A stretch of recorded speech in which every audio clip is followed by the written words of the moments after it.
Bonjour tout le monde, dans cette vidéo-ci, on va s'intéresser au concept de racine unitaire. Donc, si on se rappelle un petit peu ce qu'on a vu précédemment dans les séries temporelles, on avait vu que la stationnarité était une caractéristique qui était très importante pour l'évaluation des séries temporelles. Et on s'était dit qu'il était possible, avec des tests mathématiques, de vérifier si une série allait être stationnaire ou non, et que pour faire ça, fallait être capable d'identifier les racines unitaires de nos séries. Et donc, dans cette vidéo-ci, ce que je vais faire, c'est qu'on va regarder ensemble comment est-ce qu'on est capable de trouver justement ces fameuses racines unitaires-là et c'est quoi l'impact qu'elles vont avoir sur la stationnarité des séries. Donc, d'abord, une brève définition. Une série temporelle va être stationnaire si les racines de l'équation caractéristique de notre série temporelle se situent à l'extérieur du cercle unitaire. Donc, ça, c'est une définition qui va être très importante à retenir et on va avoir l'occasion de la tester en pratique. Donc, le premier concept important dans cette définition-là, ça se trouve être les racines de l'équation caractéristique. C'est quoi une équation caractéristique en relation aux séries temporelles? Eh bien, pour la trouver, il faut retravailler la fonction autorégressive qu'on connaît pour faire ressortir la composante caractéristique.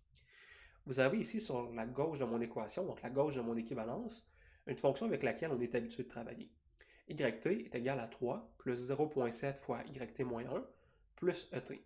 C'est une façon dans laquelle on écrit les fonctions autorégressives depuis le début de mes vidéos. Par contre, il y a une façon de l'écrire qui nous permet de faire vraiment ressortir et isoler l'effet des coefficients. C'est de la façon suivante. J'envoie mon 0,7 fois yt-1 à gauche et je laisse ma constante et mon terme d'erreur à droite. Ensuite, ce que je fais, c'est que j'isole yt et mes coefficients, je les laisse de l'autre côté avec le délai. Donc, ma nouvelle fonction, je l'écris comme suit. 1 moins 0,7 fois L qui témoigne ici que c'est quand je vais distribuer mon YT à ma parenthèse, ça témoigne que je vais devoir prendre une valeur retardée d'une période. Donc, ça veut dire que j'ai effectivement 1 fois YT moins 0,7 fois YT-1 est égal à 3 plus le terme d'erreur. Et donc, la partie qui dirige l'évolution de ma série, c'est la partie 1 moins 0,7L. C'est vraiment ça ici qui vient diriger, qui vient faire avancer, qui vient faire motiver ma série. Et donc, ça tombe sur le sens qu'en étudiant juste ce bout ici de cette équation-là, eh bien, je suis capable de définir le comportement de ma série.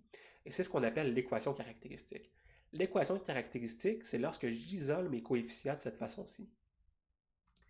Et en me basant sur l'équation Ici, j'ai sorti de l'équation caractéristique pour la fonction qu'on avait définie yt est égal à 3 plus 0,7 fois yt-1 plus et. On peut généraliser ça à une équation caractéristique pour l'ensemble des fonctions R1. Et c'est la fonction suivante, 1 moins bêta fois L. Où L ici représente le délai d'une période, bêta le coefficient que j'estime, et 1 ça représente essentiellement la première période qui est complètement prise, donc YT. Et à l'aide de cette équation-là, ce qu'on va faire, c'est qu'on va calculer les racines.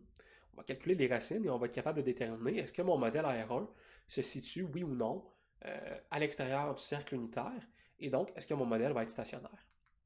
Et donc on se repart avec une nouvelle équation pour ne pas se mêler. Donc si j'ai une fonction AR1, YT est égal à 3 plus 0,5 fois YT-1 plus mon terme d'erreur. Donc mon terme d'erreur répond aux conditions habituelles, stochastiques en moyenne, avec une variance unitaire. Donc voici mon exemple. On est capable de tirer la fonction caractéristique de mon modèle ici. On se rappelle que la version générale, c'était que mon équation caractéristique est égale à 1 moins le coefficient fois le délai. Et donc, mon équation caractéristique ici s'écrit 1 moins 0,5L. Et mon but, c'est de trouver sa racine. Donc, pour trouver la racine de cette équation-là, ce que je fais, c'est que je l'égale à 0. Je l'égale à 0 et je vérifie pour quelle valeur de L est-ce que cette équation-là nous retourne vers 0. Et c'est ce qu'on appelle la racine. Ici, pour que mon équation soit égale à 0, pour que ma fonction caractéristique soit égale à 0, j'ai besoin que L soit égale à 2. Donc ma racine ici, la racine de mon équation caractéristique est égale à 2. Et donc 2, c'est supérieur à 1. On peut donc dire que ma racine unitaire, ma racine de mon équation, pardon, n'est pas unitaire, elle est à l'extérieur de mon cercle, et donc la série est stationnaire.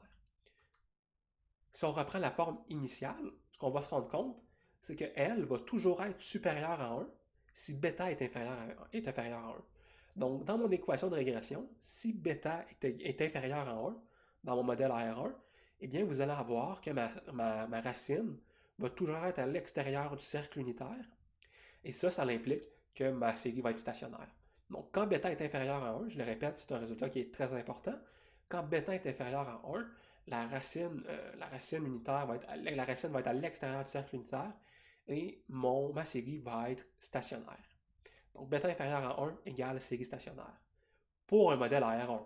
Dans le modèle AR2, c'est pas nécessairement vrai, en fait, que si mes coefficients sont inférieurs à 1, que ma série va être stationnaire. Et donc, on peut le voir une fois de plus, comment est-ce qu'on est capable de vérifier ça avec les racines. Donc, j'ai la formule suivante, yt est égal à 3 plus 0.4 fois yt-1, plus 0.4 fois yt-2, plus et. Vous voyez ici, j'ai introduit un deuxième délai. J'ai introduit un deuxième délai, ça implique que j'ai maintenant une fonction caractéristique qui va s'écrire 1 moins 0,4L moins 0,4L au carré, parce que mon délai est maintenant le deuxième délai. Ça va être la fonction caractéristique que je vais devoir résoudre pour être capable, de vérifier si j'ai des racines qui sont à l'extérieur ou à l'intérieur du cercle unitaire. Ici, quand je prends mon équation caractéristique et que je l'égale à 0, je peux solutionner pour L. Donc, je trouve les valeurs de L qui permettent à 1 moins 0,4L moins 0,4L au carré d'être égal à 0. Ça me donne deux valeurs possibles de L, d'abord moins 2.15 et 1.15. Vous voyez que mes deux valeurs de L ici sont à l'extérieur du cercle unitaire. Donc, moins 2.15, c'est inférieur à moins 1, et 1.15, c'est supérieur à 1. Donc moi, ce que je veux pas essentiellement, c'est une valeur qui se retrouve à l'intérieur, bornée à l'intérieur de moins 1 et 1. Et ici, c'est très important. Si c'est égal à 1, c'est à l'intérieur du cercle unitaire. Donc 1 est inclus dans le cercle unitaire. Pareil pour moins 1. Et donc, une note rapide, comment est-ce que j'ai fait pour trouver ces deux valeurs-là de L? Eh bien, c'est une équation ici qui est quadratique. Donc, la formule moins b plus ou moins racine carrée de b carré moins 4ac divisé par 2a, ça me permet de solutionner les valeurs pour L. Et donc, ça me donne que j'ai effectivement deux racines qui sont hors du cercle unitaire. Ma fonction va être stationnaire. Et on peut le voir graphiquement, cette fonction-ci ressemble à ça. Donc, avec ces termes-là, je vais avoir que ma série va converger autour en moyenne de 15. Vous pourriez calculer la moyenne d'un modèle AR2. Je crois bien vous avoir mis la définition de la moyenne d'un modèle autorégressif d'ordre supérieur dans une vidéo précédente. Sinon, vous pouvez toujours vous référer à Hamilton pour voir comment vous êtes capable de calculer la moyenne d'un modèle autorégressif d'ordre supérieur. Note importante ici, plus le modèle est complexe, donc si par exemple j'avais un modèle AR3, AR4, etc., ça commence à devenir de plus en plus difficile de trouver les racines. À ce moment-là, vous voudriez peut-être avoir recours à un logiciel mathématique qui va les identifier pour vous, les racines réelles.